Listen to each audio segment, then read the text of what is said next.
Welcome to the Real Chili Podcast. And the Golden Eagles of Marquette University in Milwaukee are bound for the Final Four for only the third time ever. 5 seconds left. Marquette down by one, trying to avoid the upset. Blue the drive, the left hand. It's good. 1 second to play. Vander Blue has put Marquette in front by one. And I want to win every day as basketball players, as students, and I want to win every day, most importantly, as people. Welcome to the Real Chili Podcast. This is Brian Henry. I'm alongside Mike Lavender. We are getting into our our abbreviated season recaps of the Marquette Golden Eagles. This one, the 4 graduating seniors that will leave this year's team. Let me start off by welcoming my co-host, Mike. What's going on? Well, I'm just going to go ahead and put an asterisk by graduating seniors. I don't know if all 4 are actually graduating. We should confirm that. But, happy to be here. I love the fact that the relationship on a data chart between our number of pods during the season and after the season is really, mind-blowing. But happy that we're teaming up for this one again because it's going to be a fun pod. That is all we can do. It really is all we can do. So it's real simple. We'll lay it out for you here. There are 4 players that started this year's team, one of which already made their way out of here, hence Mike correctly making his point that they're not all graduating. Ed Morrow, Chase Johnson, Sakar Nim, and Marcus Howard. All poised at the beginning back in October, we were hopeful would help lead a core of veterans that would power Marquette to a top 3 finish in the Big East Conference and a reasonably high seed in the NCAA tournament. Mike, that did not happen. It did not happen, and I'd like to say though, before we get too much further, let's have both you and I, let's put ourselves on notice. Let's limit the amount of times of us saying, oh God, it would have been great to see these guys in the tournament. I wish it could have happened. Because yeah, we know that is an established fact. Yep. It would have been great. But this is a really interesting senior class. You have someone like obviously it was going to be a different looking senior class, but you have someone like Marcus Howard, who is the embodiment of a Marquette man, a Marquette individual on and off the court, a tremendous individual.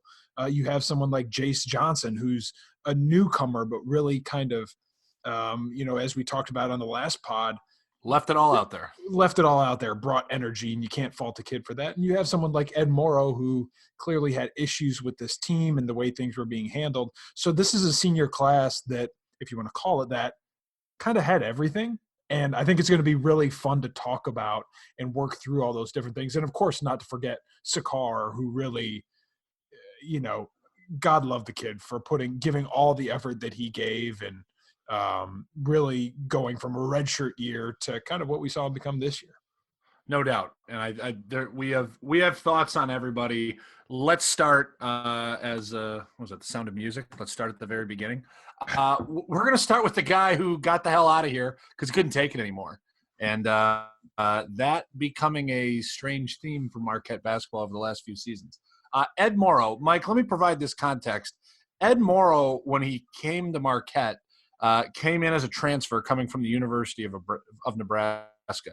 This was a guy that nearly averaged double-digit rebounds a game, high single-digit scorer, and was really going to be a physical presence on the block, a rebounder, really a throwback kind of tough guy big. He wasn't going to play above the rim. He wasn't going to dominate any stretches, but he was going to be a toughness that this team craved on the defensive end and on the offensive side. And I think you'd agree, Mike, his junior season a year ago, up until the team took a nosedive late in the year, he really was a productive piece of the team. And for Theo John's limitations, really was an offensive threat.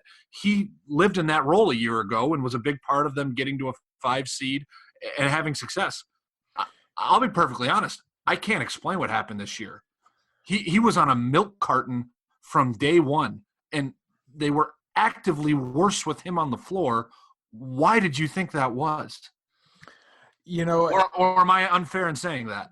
No, I mean, I think you're fair in saying that. I think, just looking back over the Ken Pom from 2019. So when I think of Ed Morrow, the thought that the play, the moment that comes to mind, and it says something that this happens for me with him, because not every player, has that moment. I think of that Wisconsin game in 2019. Yeah. We beat Wisconsin. I think it was in Milwaukee. It was an overtime win, but Morrow got, maybe with 2 or 3 minutes left, got a board. I think he was surrounded by 4 Wisconsin players and put it back up. I remember that. So that was a moment, and Ed Morrow gave us that moment, and I agree with your characterization of him. Last year, Morrow, according to Ken Pom, was the only Marquette player who was kind of in the significant contributors bucket, between usage on between 20 and 24% of possessions used. That was only behind Marcus Howard last year.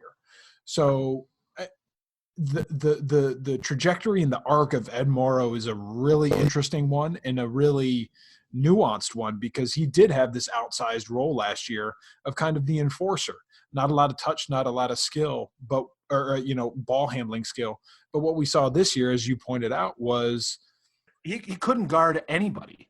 He couldn't guard anybody, but you don't want to say the yips. You don't want to say something like that, but it almost felt to me like, whether the pressure was inordinate on him, in the competition for playing time amongst a really competitive roster, he wasn't finishing. He wasn't closing. He wasn't doing the same little things that he did last year. We're not having the Wojo pod now, but with the way he left, the story that was out there with how apparently he just bailed in the practice and said, F it, I'm out, and walked out the door. Obviously, there were issues with this coaching staff, that he reached a point where he didn't want to play the sport anymore. I mean, let's be honest. Ed Morrow is not going to play. I mean, maybe he's going to.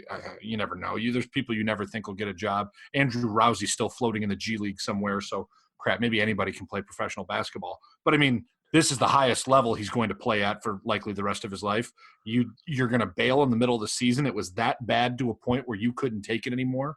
Obviously, it had gotten to that point. I don't know the interpersonal dynamic. I don't know the kid. But it obviously reached a breaking point. His internal well-being was affecting his play, because he was awful. There's no other way to put it. And it got to a point where he had to leave, and that was it. So, I mean, the story is incomplete. And if it was there, I mean, you were on Twitter just as much as I was during games. I mean, people were done watching him. They really were. They were done watching him, and it's I don't know if I have much more to say, frankly. It's kind of a wrap. I mean, it's disappointing given the promise that he showed early on. And was he ever going to be like the integral piece to this team if we were to make a deep run in the tournament? No, but he had a lot more to offer than what he showed this year. And, we can speculate all we want, but for whatever reason, it just didn't end up showing up. And, it'll be interesting to see what happens to his career, if he has a career in the sport after this. It actually transitions really well when you talk about Ed Morrow, because the next guy that we're getting to is the guy that replaced him in the rotation and took all of his minutes, and that was graduate transfer Jace Johnson, who came to Marquette from the University of Utah. Mike, you alluded to it at the beginning, and we touched on him briefly at the end of the pod the other day that we did. Really, at the end, he put a smile on your face. He wasn't wildly talented, but I thought he really gave a lot of effort and to a degree maximized what his potential was for those moments. He was limited by certain things. He wasn't, again, we said, outrageously skilled, but the kid busted his ass. And for that, that's all you can really ask for. I mean, that's about what you hope to get out of a backup center who's transferring into your program. It was really refreshing when he was on the court to see. He brought, and I don't want to steer towards stereotypes of certain players, but he did bring a level of hustle underneath the basket and grabbing rebounds that frankly we just haven't seen in the past several years. I thought, and I don't want to overblow it too much, but he did bring a certain tenacity on the rebounding end. and he just looked like he really gave a shit down there, and that he was committed to the couple of things that he thought and the coaching staff thought he could do really well on the basketball court, and that was his niche. I don't, I think if you probably look back over, I know Paint Touches had a Twitter thread of like kind of looking at the plus minus over the course of the season. And I think if I recall correctly, Jace Johnson comes out really favorably in that calculation, coming particularly towards the end of the season. So I think he was certainly someone that, the eye test syncs up with the stats, and that he was a value add to this Marquette team in the role that he was given. He didn't show much offensive prowess, right? Maybe he had a few offensive moments. Correct me if I'm wrong, but like primarily grabbing boards and bringing a little bit of toughness. He did. For those that remember his biggest games in that I mean, God, we'll all never forget the disastrous loss at DePaul at the end of the season. When Marquette, if you remember at the beginning of February, edged out that close win at DePaul, he scored 11 points. And they needed every single one of them to beat DePaul that day. If you remember against Georgetown at home, he nearly had a double-double. I think it was about 9 points, 10, 11 rebounds, played real well. He had moments where he contributed in winning efforts. And that, again, for a kid, this is where I feel for him. He said at the start of the season, it was said late, it's been written a couple times, I think, by Ben Steele. He came to Marquette hoping to play in the NCAA tournament before his career was done. That was part of the motivation for transferring here, that he thought he could fit in and be on a roster that would play. And they were in position to do that. And obviously we know what's happened in the world since then. And it's too bad he didn't get the shot. Not that obviously he would have been a key cog, but the beauty of the NCAA tournament, which we've gone over, is you never know who could be the hero one day. Like, shoot, maybe Jace Johnson would have had a monster game and, scores 10, 11 points and pulls down 7 boards and gets Marquette its first tournament win in quite some time. Like, it's too bad he didn't get a shot to do that. But again, I think the overall, by the end, as he was getting more minutes in that backup center role to Theo John, positive. He was like you said, he was a net positive when he was on the court. We all knew what his deficiencies were, but again, the guy hustled, he worked his butt off, and that's about all you can say. So before we move on, to Sakar and Marcus, I do think it's worth raising that. So both Theo and Jace, and then kind of looking back to past rosters, you have folks like Chartouni. You are taking something directly for our next Wojo pod that I plan. That I want to just no. But you can start going down that road. Go ahead and go where you're going. I mean, I just think it's interesting to think about, and I haven't done the deeper thinking of what is the overall success rate on transfers? How do you qualify? How do you quantify, define success rate for transfers? And, I think we can say pretty flatly that someone like Chartouni didn't pan out what we had hoped to be. Do we qualify Jace Johnson as a success? Do we qualify Ed Morrow as a success? I mean, I don't know. Maybe that is the Wojo pod. Just thinking about the transfer success that Marquette has had, or the lack of transfer success, I guess overall I would look a little more squarely as to maybe the majority of them haven't panned out to what we had hoped they would be. But Jace Johnson maybe being one of those bright spots. Look at Wojo's time. Some of the other guys that have come in. Caton Reinhardt, to give you some throwbacks. Matt Carlino. That's been the Wojo era of Andrew Rousey. He also a transfer. So there have been transfers that have come in here and have obviously contributed major fashion from when they've come in. It's probably. But I agree with you. There, especially lately, you would agree that it's left something to be desired. It's left something to be desired, and I think probably, and again, we are getting into the Wojo thing, so I'll say this and leave it at that. But the fact that we are relying so heavily and expecting so much out of transfers is just indicative of the situation that we're in overall with the basic roster. You are not wrong. We will continue that thought at another day. Let's get to the main thing that everyone wants to tune into, the remaining 2 seniors. That's Sakar and that's Marcus. Let's start with Sakar. Sakar and him, I'm going to tell you, Mike, all time, and I'm not saying he's right behind him, but hear me on this, and the correlation will make sense. By no means am I comparing him from a talent standpoint, but his career reminds me so much of Jimmy Butler. in the sense that obviously not talent-wise and what he grew into, but Jimmy came to Marquette a complete nobody, right? It was a junior college guy. He wasn't even the top junior college guy in the class he came in. For those that remember, that was Joe Fultz that came in with him. He was much higher rated. Jimmy had to worked his butt off to get into the lineup and play with a team that was loaded with upperclassmen. He played a secondary role. He rebounded and then grew as the years went on into a larger role defensively, always guarding the best player and then obviously scoring it. Sakarim came to Marquette, only played in 17 games as a freshman, could not get on the floor, and then was asked by his coaching staff to redshirt. I would almost guarantee that 9 out of 10 kids in college today say, F this, I'm gone.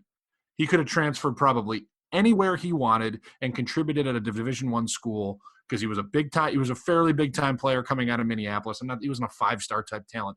He was a prominent player coming out, him with Theo, coming out of the Minneapolis area.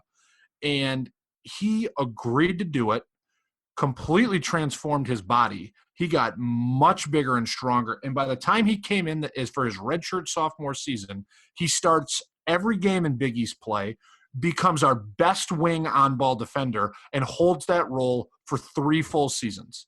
To the point that this season with Marquette, and this is a stunning thing I'm going to say, we only had 2 guys average in double figures for the season, Marcus Howard and Sakarim. Props to Sakar for working his ass off, doing a whole lot of sacrificing at the beginning to get himself to a point that he was a full-time regular starter and major contributor on a power Division I basketball team that was going to make the NCAA tournament 2 of the 3 year, a couple times with him in the starting lineup. For that, I'm wildly impressed.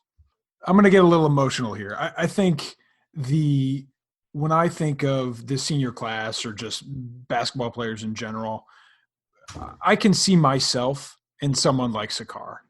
I genuinely can. Someone who, and not, I have 0 basketball talent, but someone who. Oh, don't say that. The Marquette intramural courts disagree. That's true. That's true. They saw your game. That's true. Yeah. Oh man, I forgot about that. So, but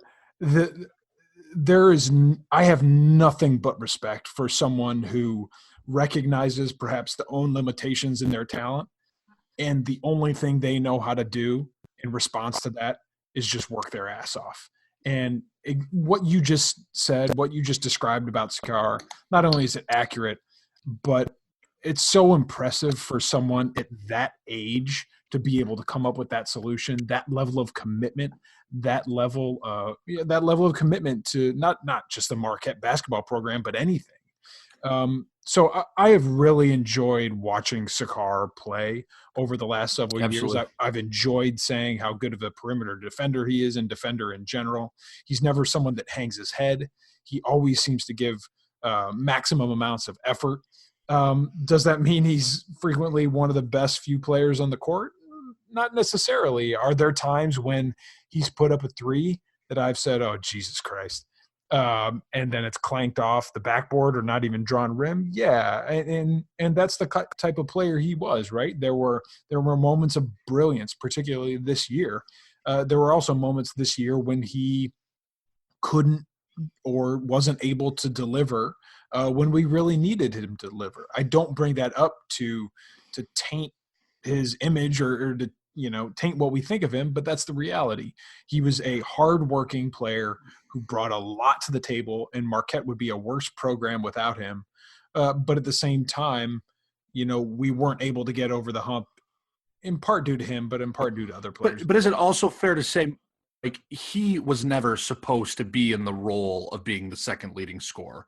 He averaged 13 points per game. He averaged 13 points per game this year, and I don't think anybody – if you would have said before the season, again, that's due to 2 roster departures from a year ago that thrust him into that role. He was supposed to be the 4th banana and be the guy that averaged his junior year on a pretty good Marquette team that was a 5 seed in the tournament. He averaged 8 points a game with 3 rebounds, almost about an assist and a half, and just under a steal a game. I mean, that he was guarding the opposing team's best wing every single night. Like that was his role, and he did it really well on a pretty good team. He could have been in that exact same thing at a better clip this year, and instead he was thrust into having to shoot the ball a heck of a lot more. He averaged he had a huge jump, Mike. He attempted 11 shots a game this year. Last year as a junior, only shooting about 7. So, I mean, he's shooting the ball a hell of a lot more. Probably not the spot the coaches wanted him to be in, but he had to do it. And you said it. He worked his ass off. And I didn't think he could average 13 points a game. If you would have said before the year what's Sakar going to average, I would never have guessed that. I'm impressed by it.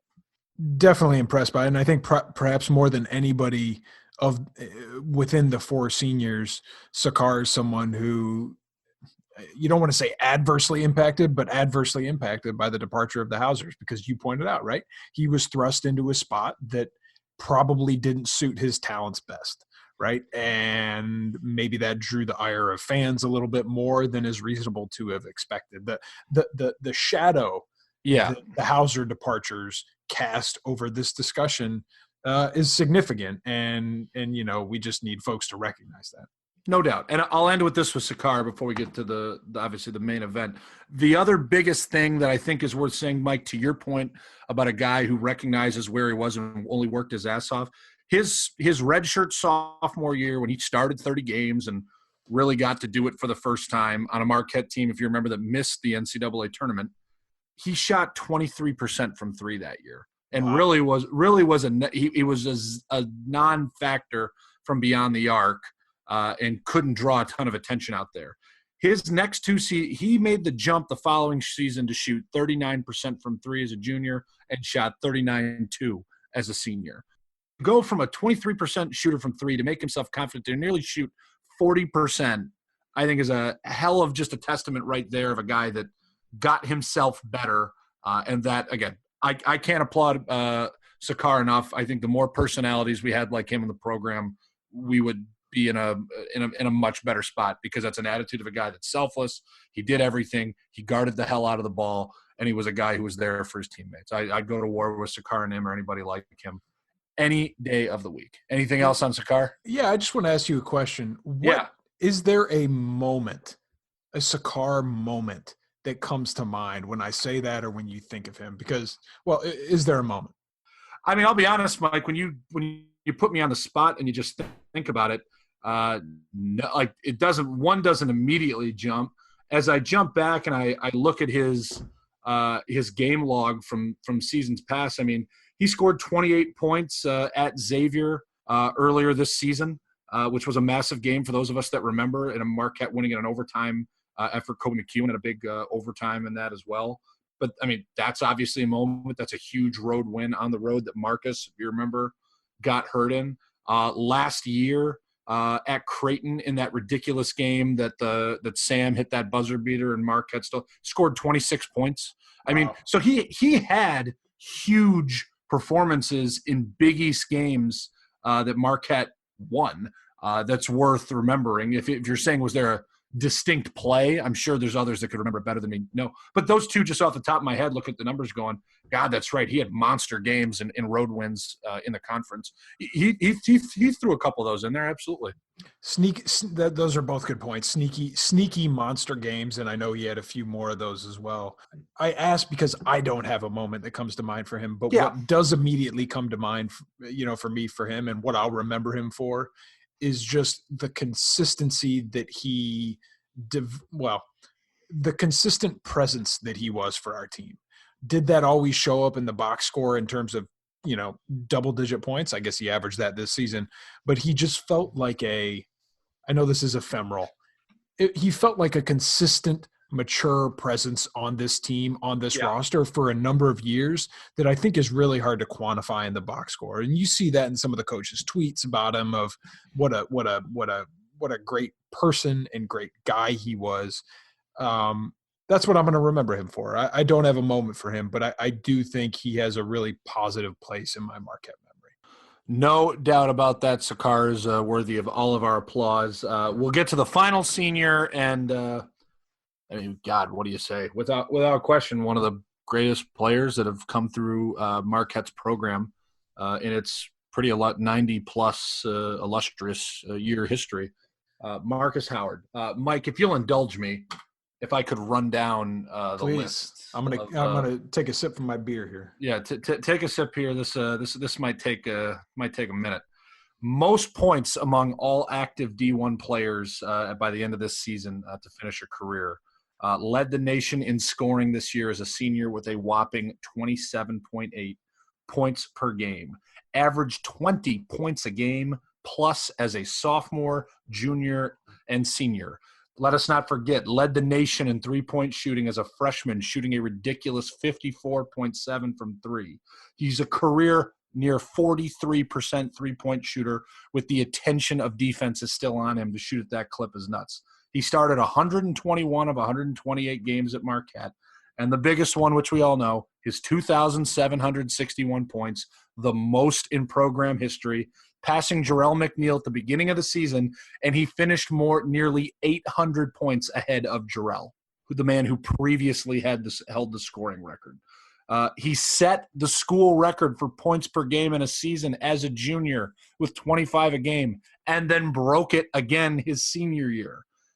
So those just obviously leap off the page, Mike, but you can't talk about Marcus without and I leave this out as well. He has the most points in the history of the Big East Conference, an incredible honor. That's unbelievable. Yeah, those accolades. He's one of the best players in program history. But it is fair to be added at the end of it, he only got the opportunity to play in 2 NCAA tournament games, both games in which Marquette lost by 20 and 19 points, respectively. And it's a team game. It's not all on him to do that. He was a freshman in one of them. And the other, obviously, we got Ja Moranted the other day, last year. And then this year, obviously, they don't get an opportunity to play in it. But that is the bummer. He didn't get an NCAA tournament moment, a Big East tournament moment for that matter, so to speak. And I don't think it's fair to say his career wasn't bad. Of course it was remarkable. Listen to all the things we just said. But that is something that is disappointing because you wish the postseason success accompanied a player of this caliber. That's as much the coaches are responsible for that and his teammates, but that was that. But obviously an incredible basketball player we just got to watch for 4 years. I remember, I think we started this pod or we're kicking it off. We actually took that trip to visit you in Arizona. And what were we? Phoenix. We were in Chandler somewhere, right where Marcus is from. And Yep. I remember it was on our lips at that time of, this kid Marcus Howard played for the USA basketball team, and at that time it's like everybody on the USA basketball team is a phenomenal shooter. Everybody's amazing. Right. And then to go from that and to see what Marcus has been able to do, because he has God-given or he has talent. But the work ethic this kid had to do it and improve so dramatically on his game year after year, that's an incredible, incredible thing for him to have done. And clearly one of the best players, top 5 program history, top 5. Yeah, you could certainly argue. I mean, there have been players that I would say singularly points per game doesn't necessarily make you, as I think we'd all agree, the most talented, right? He's I don't think it's an incorrect. I mean, Dwayne Wade's at the top of that list. Dwayne Wade is arguably the most especially from a post-career standpoint, he's going to be a first ballot Hall of Famer, right? With the Basketball Hall of Fame. But obviously, the '70s teams with McGuire, there's a lot of players. The people we obviously didn't get the pleasure to watch, but people would argue Butch Lee was a National Player of the Year. There's something to be said for that, But Mark, as we just saw, he was just named a first-team All-American. Right. It's been a while since Marquette's had a first-team All-American. I mean, that's an incredible feat to be put in that top 5 group in the country. When you score the ball as prolifically as he did, that's where you belong. He's certainly, like you said, Mike, he's probably top 10 at worst, top 5 possibly, and he is probably without question the single best scorer in the history of the program. I mean, I think top 7 at work. I mean, I don't know Marquette history as well as others, but yeah, I hear you on that. And look, I'm not researching every single player's numbers to remind myself of everybody, but this is again, a pop the trunk production, Brian. Exactly. And you could argue, do you want somebody bigger? Your best players. Obviously, Marcus was not defensively gifted because of his size, so that's something I think you would roll into who are your best overall player. Jay Crowder, I think, is one of Marquette's best players. If you're just judging somebody in a college uniform, he was incredible in college. I mean, he was a monster in who he could guard and all that. I'm just saying there are a lot of guys you can have in that conversation. We can have that conversation in a separate pod. But the fact that Mike, the text message that for all of you listening out there, the text message that you sent to your friend who might not have been watching a game when Marcus started to get hot was electric. The man scored 50 points on 3 different occasions. I can remember each of them, and I remember the communication with the people that are on this podcast and other friends and family that went to Marquette. I mean, it was surreal experiences. They were so exciting to watch somebody do that. When he did it to Providence the first time, when he did it to Creighton, I mean, it was unbelievable. I'm gonna follow it with this, Mike. How many times do you think Marcus scored 30 points or more in his NCAA career? Mind you, 40-minute collegiate basketball game to score 30 points or more is a hell of a freaking thing. Scoring the ball. How many times do you think he did it? 30 points or 40 points? 30 points. I double digits somewhere. I don't know. Marcus Howard scored 30 points or more on 32 occasions. Jesus. He only played in 122 games. I mean, that is the level of talent and creativity. It's not even just him as a three-point shooter, which he was remarkable as. This season, because of Marquette's roster and the departure of the 2 players we mentioned, the attention he received from defenses and the creativity he had to have finishing around the basket, he got hammered every time he went to the rim. Everybody helped on him, and he still kept getting up and going back. It was incredible to watch. It really was incredible to watch. And it's not saying anything shocking, but due simply to his height, he had to find unique ways to get the ball off. And so these aren't spot up pretty shots, right? Where he's, right. Obviously he's creating the space a majority of the time for himself and getting a shot up with a hand in his face, leaning back. So it's not just the numbers that he put up, but the fact that I don't even know is he listed at 6 foot? Is he listed at 5'11"? 5'11". He's listed, the fact that he was able to do all of this with that limitation, because that is a limitation in today's game, is all the more impressive and all the more testament. And yeah, you're exactly right. Any game we expected this stuff, whether it was, 10 fire emojis or Marcus heating up again, God knows what. But having that, if you just take a second and think about what these past 4 years would have been like without Marcus, I mean, just think of the teams that we would have had. I mean, yeah, we would have had the Hausers, we would have had some other guys, but the not only the national spotlight that he brought to Marquette, but just what he did for us as fans, game in and game out, gave us a reason to watch. I mean, it's really a tremendous thing. I also want to point out this, because you mentioned Kate Reinhardt earlier, which I thought was hilarious. Here's some of the players Marcus played with his freshman year: Jawan Johnson, Luke Fisher, Caton Reinhardt, Andrew Rousey, Hanif Cheatham. Holler at Hanif. Dwayne Wilson, holler at Dwayne, Tracy Carter, Sam Hauser, and Matt Helt. That roster feels like a lifetime ago. It does, yeah. And to have known Marcus, he's been a part of our lives for so long, to have known him for that long, to have seen his progression, it's been a joy, and it's certainly one of the big things of basketball fandom to have a player like that.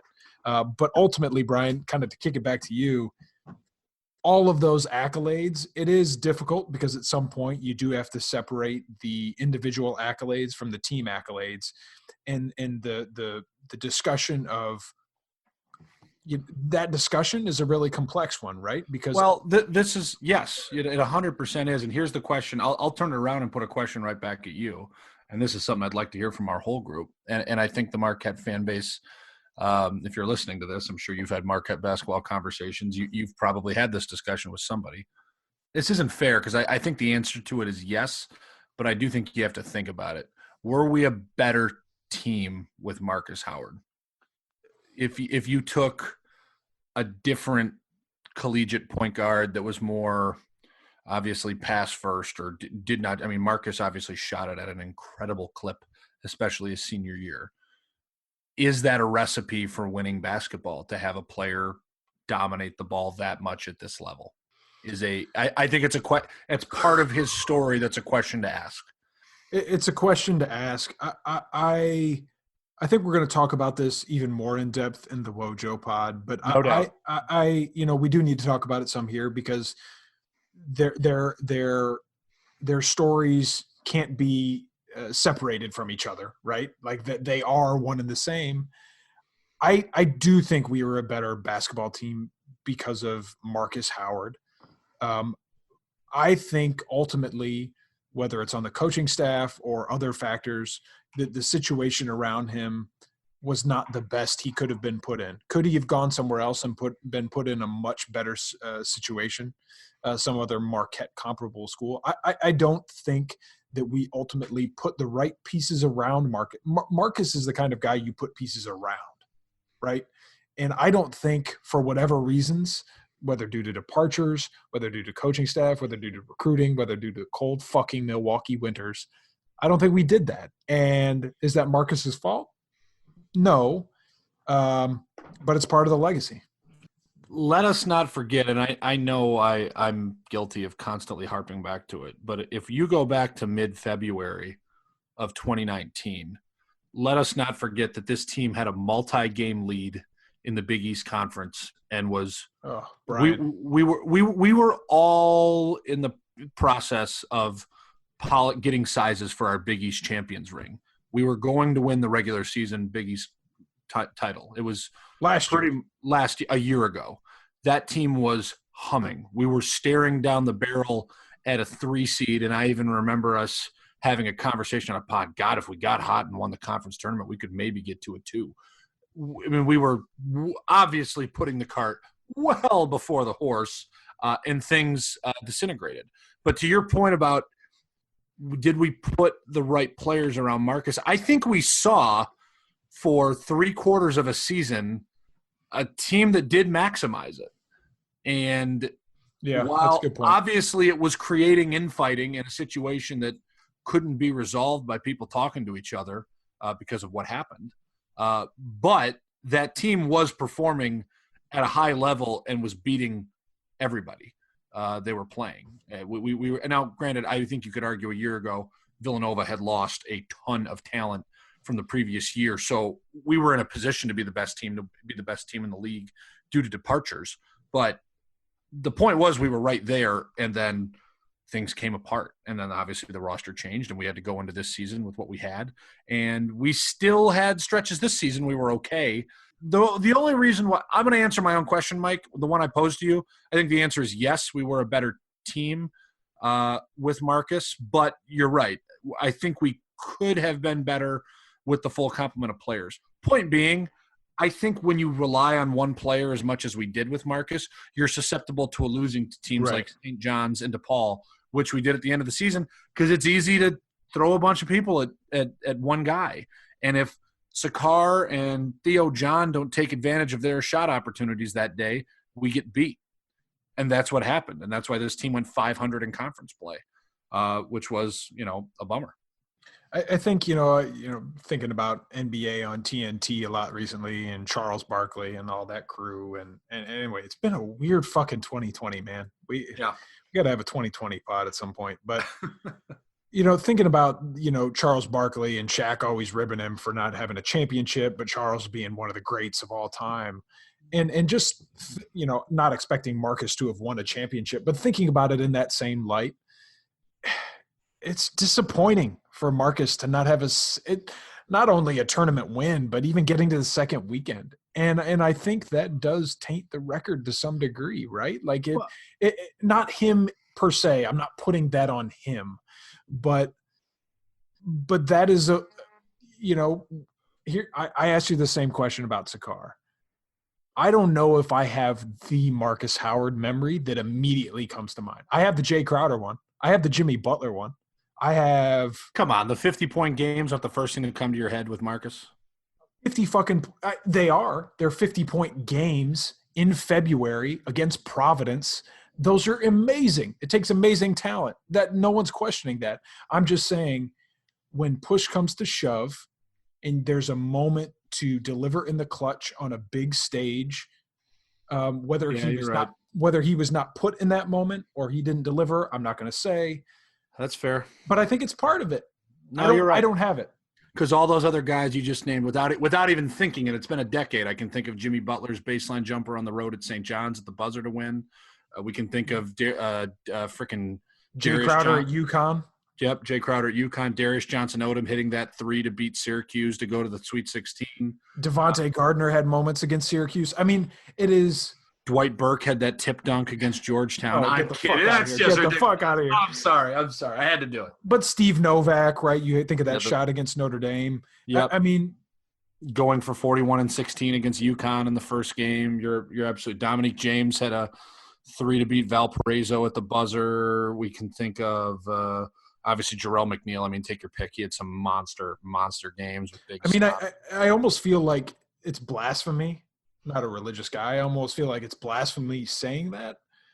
But I think it's real. And I think I think it's important for us to say that because I know other people are listening and No, I think you represent definitely a chunk of the fan base that thinks that. I immediately go to the. I remember where I was. I remember the bar I was sitting at watching that game at Providence when he scored 50, and I can remember the Creighton game last year. Or was that this year? Last year when he did that. Last year, yeah. The Kansas State game a year ago where he scored 40 something when Kansas State was real good. That Buffalo game, I don't think he went for 40 in that, but.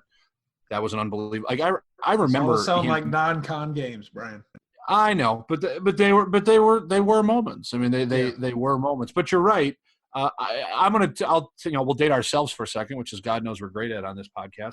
For us, when we were in school, we had McNeil, Matthews, and James, and going into their junior years, if you remember, after they got spanked in the tournament first round as freshmen and as sophomores. I mean, that was very much a thing. It's like, hey, these guys are obscene that we need to win a tournament game. And when they went and, who did we even beat? I don't even remember. Was it Kentucky? I think it was Kentucky.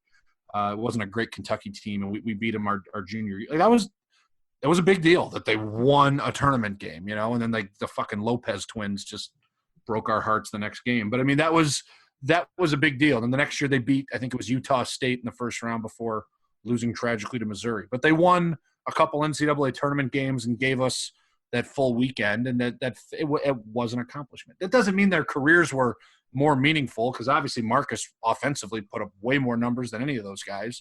Right. But that was a part of their legacy that they had some success at that time of the year, and you felt it. That you're right. I mean, look, we're saying the same thing over and over again. But all of that is to say the fact that there's something to talk around here is to say that it's not a super linear. It's a important and significant and all-time legacy with the Marquette program, but it's not a directly linear legacy.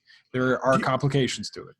I think this is the best way to wrap it up. Do you remember the line you gave me about Marcus before we started recording? I do. I didn't write it down. I don't have a pen anywhere. It's all right. I wrote it down because I wasn't sure if you read. I thought you had said before we started recording, Marcus's stats do not reflect his place in the game and at Marquette. And I thought that's a fair way because he's more than just a guy that scored a ton. Like you said, he was a guy that played his ass off. He gave, I think, everything that he possibly could.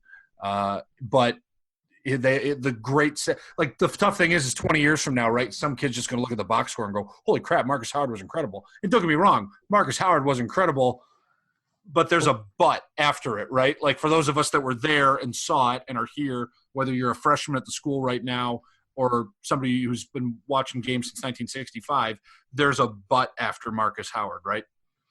I think there is a but. I think the question is I don't think it's a question. There's a but. How much of that is on him? And I think very little to maybe next to none is on him. But I think there is one, and I think that is the perfect segue into our next pod, Brian. It is. The Wojo pod, because I think that is where the bulk of the conversation lies. But I do think there's a but. That is a podcast we are all looking forward to having. Whether any of the other chuckleheads who are normally on here join us, we'll see. If not, maybe it'll be Mike and I. But we have thoughts. That is where we'll leave it. We do have thoughts. So that is Marquette senior class. Let's as a whole, Mike. salute to all. I mean, well, maybe not Ed Morrow since he quit in the middle of the season, but to Jace, to Sakar, Marcus, and Sakar and Marcus especially for their 4 and 5 years of service in Sakar's side. Shame on us for not saying that earlier. Thank you for your time at Marquette. It was a pleasure watching you guys. We appreciate you giving us everything you had, and we had a blast watching you. And happy trails to wherever life takes you. And I think that the kindest thing I can say is that next year looks pretty grim right now without those guys. And I think we're going to miss having them around. I enjoyed watching them play. Echo everything you said. But more so than anything, I'm looking forward to the Wojo pod. So stay tuned for that, folks. There are a lot of shots available on next year's team with the graduation of Marcus Howard. So whoever's out there working right now, Jamal Kane, I don't know who wants somebody work on your jumper. There's opportunities to score the ball coming. That does it for our senior class reaction pod. Appreciate everybody for listening. We hope again you're all safe and healthy out there in the world. Keep things to the best of your ability. Stay home, wash your hands, and we'll try to get you some more podcasts to relax and listen to. Flatten the curve. For the love, please. Yeah. For Mike Lavender, I'm Brian Henry. This is the Real Chili Podcast. Go Marquette, and we'll take you out with one shining moment. Good day.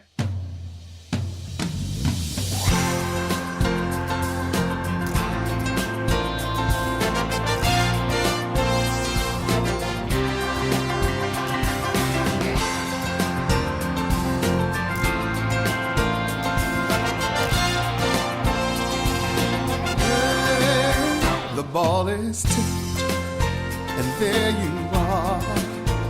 You're running for your life.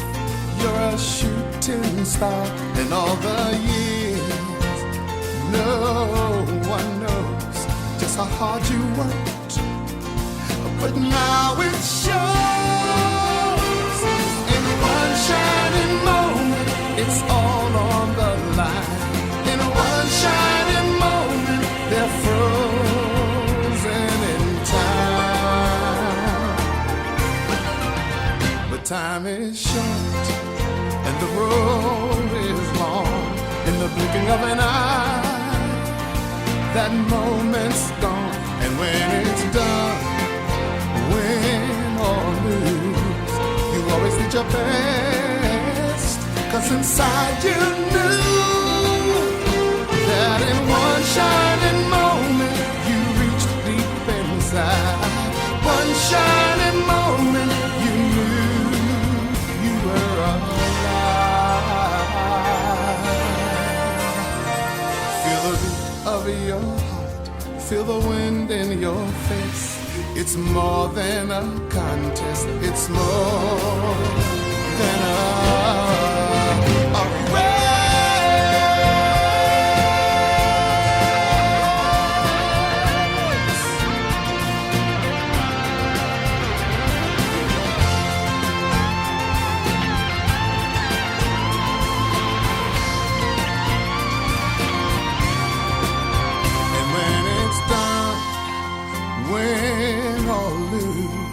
You always did your best, 'cause inside you knew. In one shining moment you reached for the sky. In one shining moment you knew, yeah. In one shining moment you're willing to try. In one shining moment you knew.